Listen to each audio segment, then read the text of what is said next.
Zkusit se má v životě všechno, chytlo mě to a baví mě to. Začínal jsem tady jako u výkopu a teď jezdím velkým autem. Jmenuji se Dominik Kouba a jsem řidič. Mí profesi nejvíce děláme, že čistíme přípojky u budov.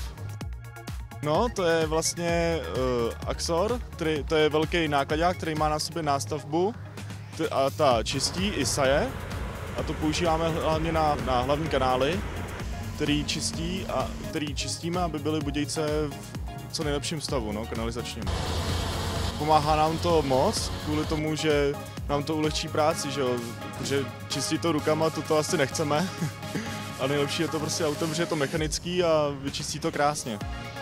Hlavně se staráme o odpadní vodu. Dělám to teď, to bude 5 let. 5 let dělám tuto práci. A vlastně 3 roky řídím velký auto, že jsem si tady udělal Cčko a řídím velký auto.